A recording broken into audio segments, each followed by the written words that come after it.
16મી એપ્રિલે 2025ના દિવસે કોંગ્રેસ દ્વારા સમગ્ર દેશની અંદર દેખાવો, ધરણા અને પ્રદર્શન કર્યા હતા. કોંગ્રેસ દ્વારા મેટ્રો શહેરોમાં પ્રદર્શન થયા હતા, જેવા કે દિલ્હી, મુંબઈ, કલકત્તા, બેંગ્લોર, ચેન્નાઈ, જયપુર, લખનઉ, અમદાવાદ અને વડોદરા શહેરોમાં કોંગ્રેસ દ્વારા જોરશોરથી દેખાવો થયા. કોંગ્રેસે એન્ફોર્સમેન્ટ ડિરેક્ટોરેટ એટલે કે ઈડીની ઓફિસ સામે દેખાવો કર્યા હતા. આ ધરણા કોંગ્રેસે શું કામ કર્યા ખબર છે? શું મોદી સરકારે સંવિધાનમાં સુધારો કર્યો એટલે? ના. કોંગ્રેસના કુંવર અને સંવિધાનના કહેવાતા રક્ષક રાહુલભાઈ ગાંધી અને શ્રીમતી સોનિયાબેન ગાંધી સામે ઈડીએ નેશનલ હેરાલ્ડ કેસ મામલે ચાર્જશીટ દાખલ કરી છે. આ નેશનલ હેરાલ્ડની વાત હું તમને પછી સવિસ્તારથી કહીશ. એ પહેલાં ઇન્ડી ગઠબંધને દેશની અંદર હવા કેવી બનાવી દીધી પહેલાં જાણો તો ખરા. કોંગ્રેસ અગ્રણી જયરામ રમેશે કહ્યું, સરકાર દ્વારા કાયદાના શાસનનો ઢોંગ છે. કોંગ્રેસ અગ્રણી જીતુ પટવારીએ કહ્યું, ભાજપ દેશમાં નફરત ફેલાવે છે. મહારાષ્ટ્ર કોંગ્રેસ વડાએ કહ્યું, ગાંધી પરિવાર કોઈથી ડરતો નથી. સચિન પાયલોટે કહ્યું, રાહુલ અને સોનિયાને નિશાન બનાવવામાં આવે છે. કોઈકે કહ્યું કે વિપક્ષને હેરાન કરવામાં એજન્સીનો દુરુપયોગ થાય છે.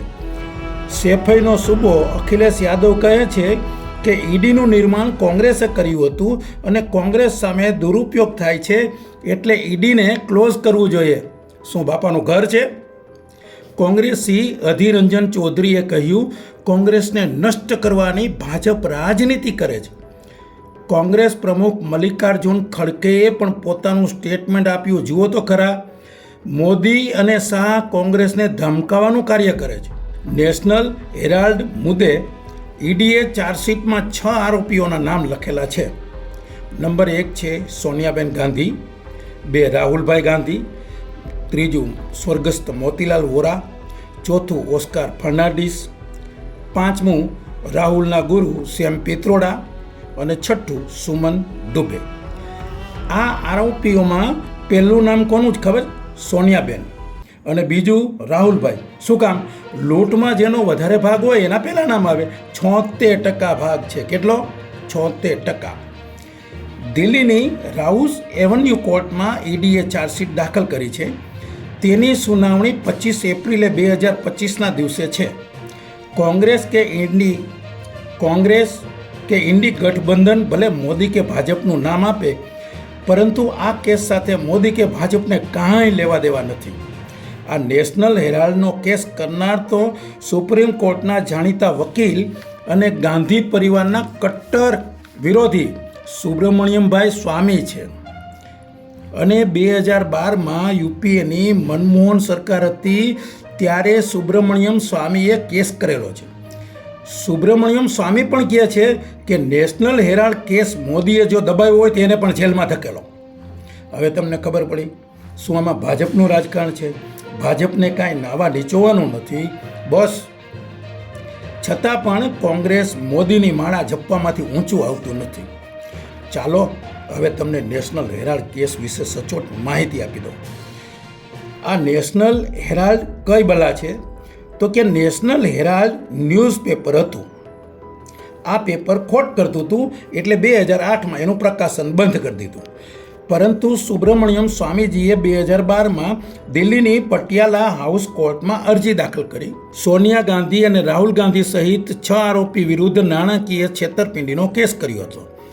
આ 6 આરોપીઓએ નેશનલ હેરાલ્ડની માતૃ સંસ્થા એસોસિએટેડ જર્નલ લિમિટેડ એટલે કે એજેએલની 2000 કરોડની મિલકત ઉપર કબજો જમાવવા આ 6 આરોપીઓએ યંગ ઇન્ડિયા લિમિટેડ ઓર્ગેનાઇઝેશનની સ્થાપના કરી.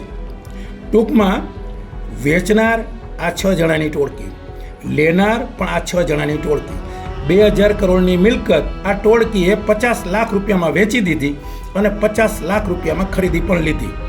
ઓલા દલ્લા અખ્તરવાળી જેવું. ઈડીને આ ગેંગના કરતૂત હાથ લાગ્યા એટલે ઈડી 2014થી આ ગેંગ પાછળ લાગી હતી. 2015થી સોનિયા અને રાહુલ એટલે કે મા દીકરાને જામીન આપ્યા પટિયાલા હાઉસ કોર્ટે. ઈડીએ જૂન 2022માં રાહુલની 50 કલાક પૂછપરછ કરી. કેટલી? 50 કલાક. જુલાઈ 2022માં સોનિયાની 12 કલાક પૂછપરછ કરી. અહીંયા એક વાત ધ્યાન ચોક્કસ ખેંચનારી છે. સંવિધાનના રક્ષક હોવાનો ફાંકો મારનારા ઈડીની ઓફિસે શા માટે લાવ લશ્કર લઈને જાય છે? શું સંવિધાનમાં તમને ભરોસો નથી? તમે નિર્દોષ હશો તો તમે રાજકીય તમને ફાયદો ચોક્કસ થવાનો છે. ગુજરાત રમખાણની અંદર જેવી રીતે મોદીજી નિર્દોષ સાબિત થયા. દીકરાની પૂછપરછ કરે તો માં ઈડી ઓફિસે દીકરાને મૂકવા જાય અને માની પૂછપરછ કરે તો દીકરો દીકરી જમાય બધા ઈડીની ઓફિસે મૂકવા જાય. અને વળી સાથે નેતાઓ અને કાર્યકરોનું લાવ લશ્કરનું ટોળું તો મોટું હોય જ. યંગ ઇન્ડિયાના 76% શેર તો મા દીકરાના છે. ભવાડા તમારે કરવા છે, ભ્રષ્ટાચાર તમારે કરવો છે, નામ બીજાનું આપવું છે તો ભોગવું હવે કરેલા કર્મો. કદાચ 15 કે 20 દિવસની અંદર ધરપકડ થાય તો પછી તમે કહેતા નહીં કે અમારી ધરપકડ ઈરાદાપૂર્વક કરી છે. અગાઉ પણ કટ્ટર બેઈમાન ઈમાનદાર કેજરીવાલની જેમ મોદીનું નામ આપજો. તમારા વિચારો અમને કોમેન્ટમાં જણાવો. ચેનલને લાઇક કરો, શેર કરો અને સબસ્ક્રાઈબ કરો. અમારો વકફનો આર્ટિકલ સૌથી પહેલાં ભારતીબેન હિન્દુસ્તાનીએ લાઇક કરેલો હતો.